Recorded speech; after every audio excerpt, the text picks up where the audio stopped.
jahat masuk TV.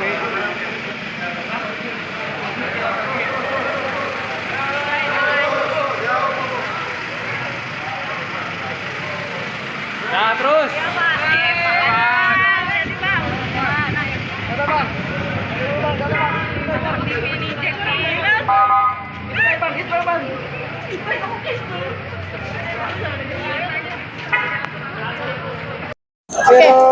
Jadi saya mulai dulu dari awalnya. Di awal bulan Mei, ya, atau di akhir bulan April mungkin. Di akhir bulan April atau di awal bulan Mei, Ketua Mahkamah Agung membuat polisi baru, bakal ada mutasi ratusan hakim di Jakarta dan sekitarnya. Jadi mutasi itu adalah mutasi normal gitu loh. Ada perpindahan hakim, ya. Itu yang dimutasi itu ratusan hakim, di atas lebih dari 100 hakim, ya. Tidak ada kaitannya dengan kasus Rasman, okay? Ya, salah satu yang akan dimutasi itu adalah namanya tercantum ketua majelis hakim perkara Rasman ini, ya. Tapi itu mutasi itu nggak ada kaitan dengan perkara Rasman, itu memang mutasi normal. Polisi ketua Mahkamah Agung yang bakal dimutasi itu ada lebih dari 100 hakim ke berbagai daerah, bahkan ada yang promosi juga, ya.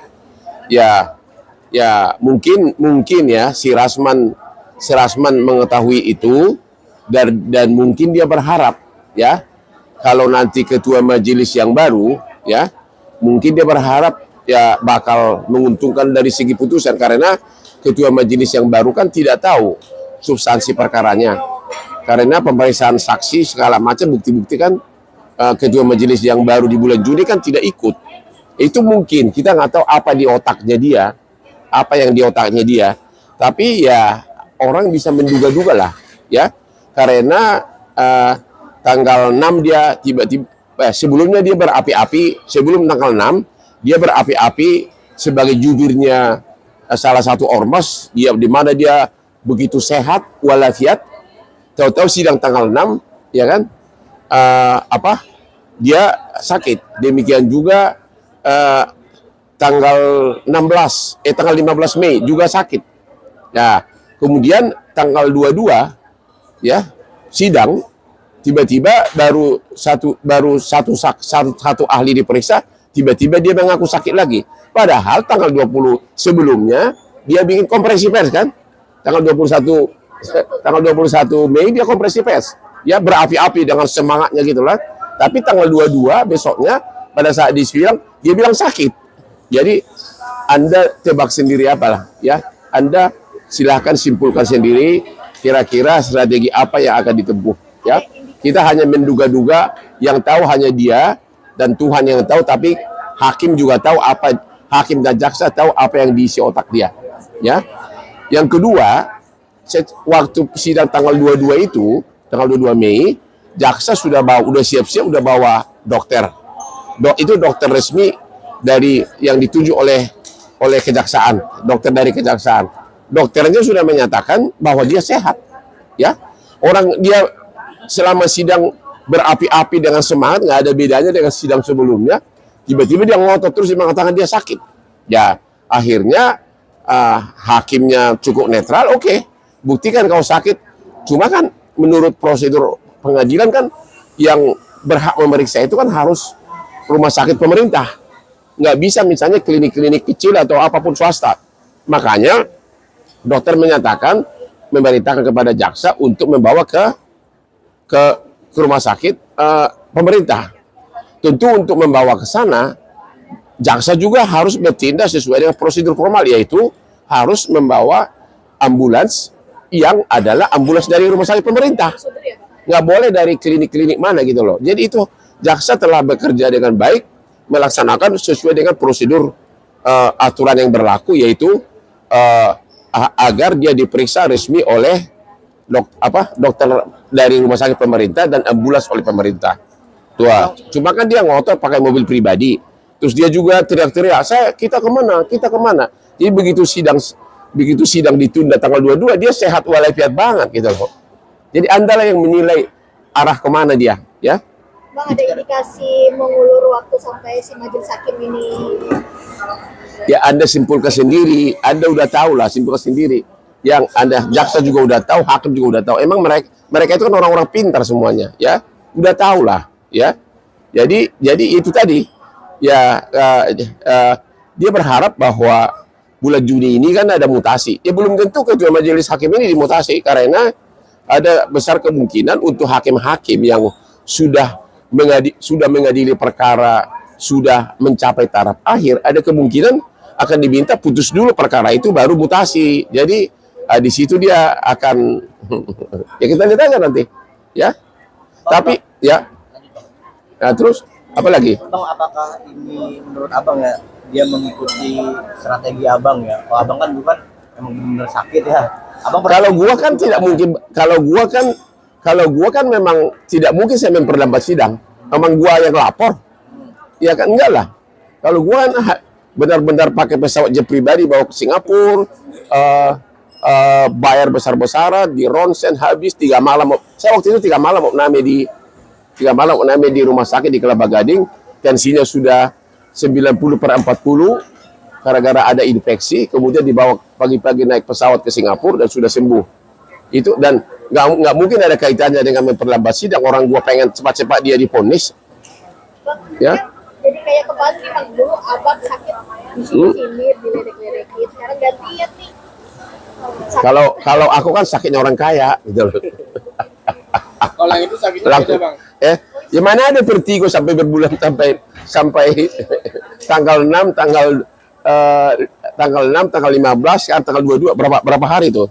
Udah hampir 2 minggu. 3 minggu lebih ya. Vertigo itu, tapi buktinya dia berdebat di sidang sama dokter dari kejaksaan benar-benar sehat walafiat. Di luar pun dia ya udahlah. Jadi dia tidak sadar bahwa itu akan semakin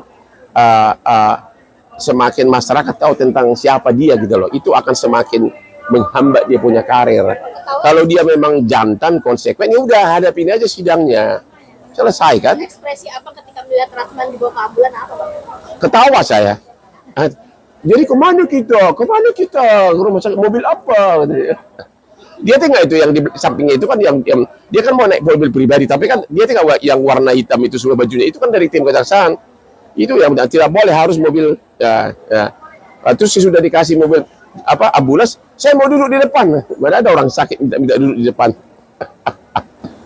Bang, berarti abang juga khawatir bang ya terkait Waktu tanggal berapa itu? Tanggal sidang pertama bulan Februari dulu, yang waktu sidang pertama saya datang.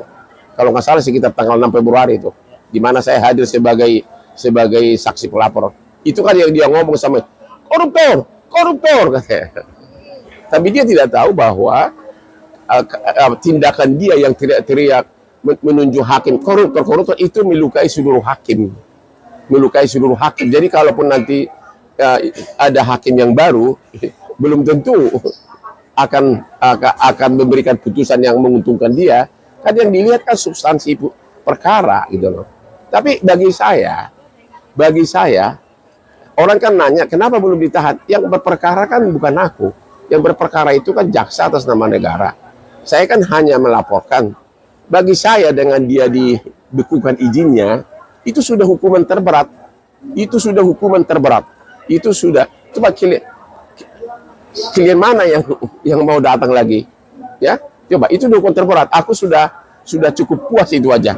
Ya, tapi tetap proses hukum berjalan terus gitu loh. Ya. Jadi makanya udah dia jangan lagi senggol-senggol saya karena apa? Terlalu beda.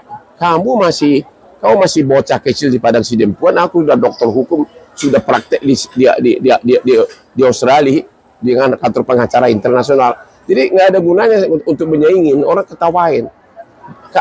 Pokoknya kalau kau dibanding saya, bahasa Inggrisnya kalau kau ngerti ya Rasman, you are nothing gitu loh. Bang, apabila memang Bang Rasman memang sakit beneran bang, gimana bang? Soalnya waktu abang sakit, dia masih ada sedikit respect buat abang nih, cepat sembuh buat abang Hotman. Dia nggak respect, itu meledek dia mah. Oh, itu bukan enggak lah. ya, Bang. Malah dia bilang beberapa kali udah sakit-sakitan katanya. Kalau saya kan sakit benaran, ya. Idealnya adalah mas begitu Kalau saya kan karena memang saya pelapor, pada mungkin saya ulur-ulur sidang. Benar-benar gue lemas waktu itu. Ternyata ada kuman masuk ke lever sehingga infeksi darah. Itu doang, dan sampai sewa ratusan juta private jet ke Singapura, ya mungkin ya yakin saya Rasman nggak akan mungkin sewa private jet. Gak mampu apa gimana bang? Hah? Gak mampu apa gimana? Ya paling dia mungkin kalau paling naik angkot atau apa. Bang, ada strategi khusus lagi nggak sih bang untuk kedepannya nih bang? Cepat, ya. Cepat supaya ini seolah-olah diulur-ulur. Saya nggak, itu semua tergantung di tangan jaksa dan hakim. Aku nggak bisa mencampuri, tapi semakin diundur-undur begini, jangan, walaupun majelisnya nanti ganti, jangan belum tentu akan menguntungkan dia gitu loh.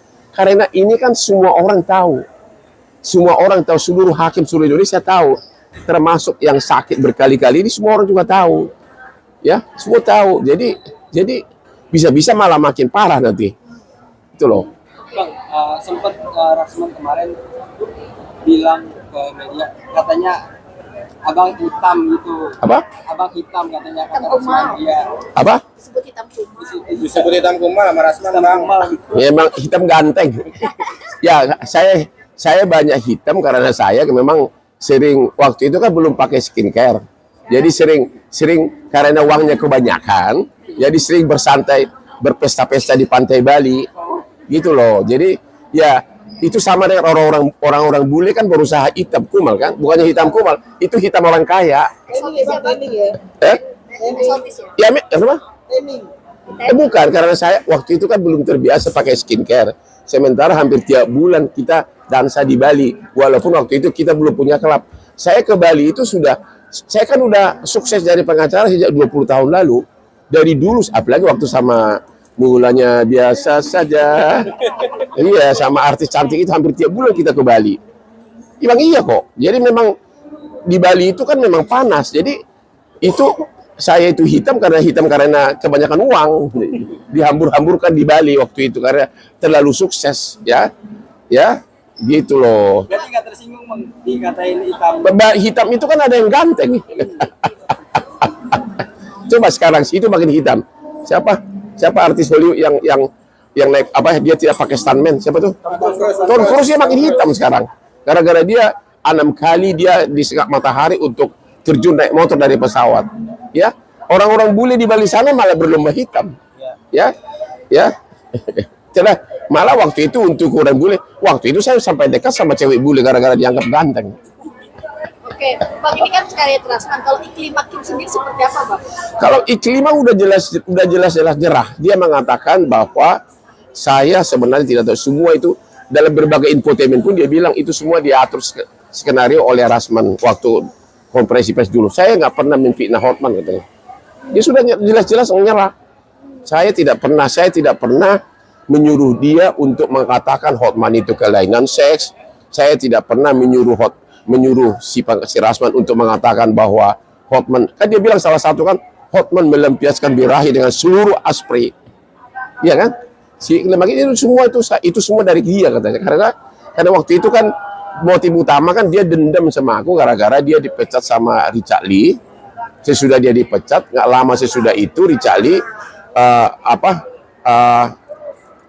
posting sama saya tentang marketing skincare karena aku diajak pegang saham. Itu murni bisnis. Saya tidak pernah jadi pengacara Richard Lee. Dikiranya aku ambil alih kliennya. Klien gua kan yang konglomerat. Aduh, ngapain lah kliennya si Rasman saya ribut. Kliennya dia kan kelasnya si Fadel. Tapi kan Iklimah ini kan sebagai terdakwa juga kan bang? Apa? Iklimah kan sebagai terdakwa juga. Indikasi Apa? sebagai terdakwa Iklimah. Ya makanya nanti hakim akan melihat apakah memang dia ikut berperan. Karena ada suatu kejadian waktu si Rasman itu ngomong-ngomong itu, dia ada berdiri di sampingnya waktu konferensi pers. Ya pertanyaannya adalah, ya kenapa lu diam aja? Kalau memang kamu tidak setuju, kenapa kau nggak protes gitu loh? Itu Indikasinya dia terlibat nggak sih bang? kenapa? Iklimah. Hmm? Kalau menurut Ya. abang? Ya memang dari awal karena saya mengadukan dia lah, makanya saya menganggap dia juga ikut sebagai pelaku, makanya saya adukan. Karena saya tidak pernah merasa melakukan apapun sama dia. Saya nggak pernah. Dia bisa kena juga ya bang, kena penjara misalnya. Oh, kalau melihat itu ada kemungkinan karena dia berdiri di samping pada saat itu loh. Tapi mungkin juga dia hanya curhat, tapi kata-kata itu bukan dari dia gitu, bisa juga begitu. Oleh ini si botak ini diramu, dibikin jadi di apa? Diperbolain. Ya, diramu menjadi kata-kata yang sangat sadis dan dia diam aja. Itu loh. Misalnya kata-kata Hotman kelainan seks kata. Siapa bilang gua kelainan seks? Malah terlalu tokcer malah. Belum. Berarti abang berharap bulan ini putusan apa gimana, Bang? Saya kira belum, karena dia pasti akan cari taktik lain. Misalnya pembelahan dia lambatin lagi. Masih makanya ya. Panjang menurut abang. Ya, jadi kita berharap Ketua Mahkamah Agung mengumumkan bahwa khusus untuk perkara Rasman ini hakimnya tidak akan dimutasi sampai putusan selesai. Ya, kalau itu ada baru dia kena batunya dia. Atau juga logikanya semua, bukan hanya Rasman ini, semua hakim yang akan dimutasi, kalau dia sedang menangani perkara yang sudah menjelang putusan, ya harus sebaiknya dimutasi sesudah putusan. Karena kan kalau hakim yang baru kan dia kan tidak ikut selama proses persidangan, tidak melihat bukti-bukti, tidak juga mendengarkan keterangan saksi gitu loh. Jadi lebih bijaksana kalau pimpinan Mahkamah Agung mengeluarkan polisi baru bahwa dari ratusan hakim yang akan dimutasi ini, bahwa khusus untuk yang perkaranya hampir putus, bukan hanya kasus Rasman, tapi kasus manapun yang sudah mencapai putusan akhir, ya sebaiknya memang putus dulu baru dimutasi itu. Ya, itu logikanya, karena akan sangat merugikan pencari keadilan, pelapor atau penggugat dalam perkara perdata. Udah capek-capek bersidang, pembuktian saksi, dan yang mendengarkan itu kan hakim yang lama. Kalau tiba-tiba dimutasi kan, ya berarti kan hakim yang baru kan tidak tahu apa-apa gitu lah. Dan banyak orang yang pesimis bakal menang, makanya berharap agar mutasi dulu, hakim ini baru putus gitu loh. Kira-kira begitu.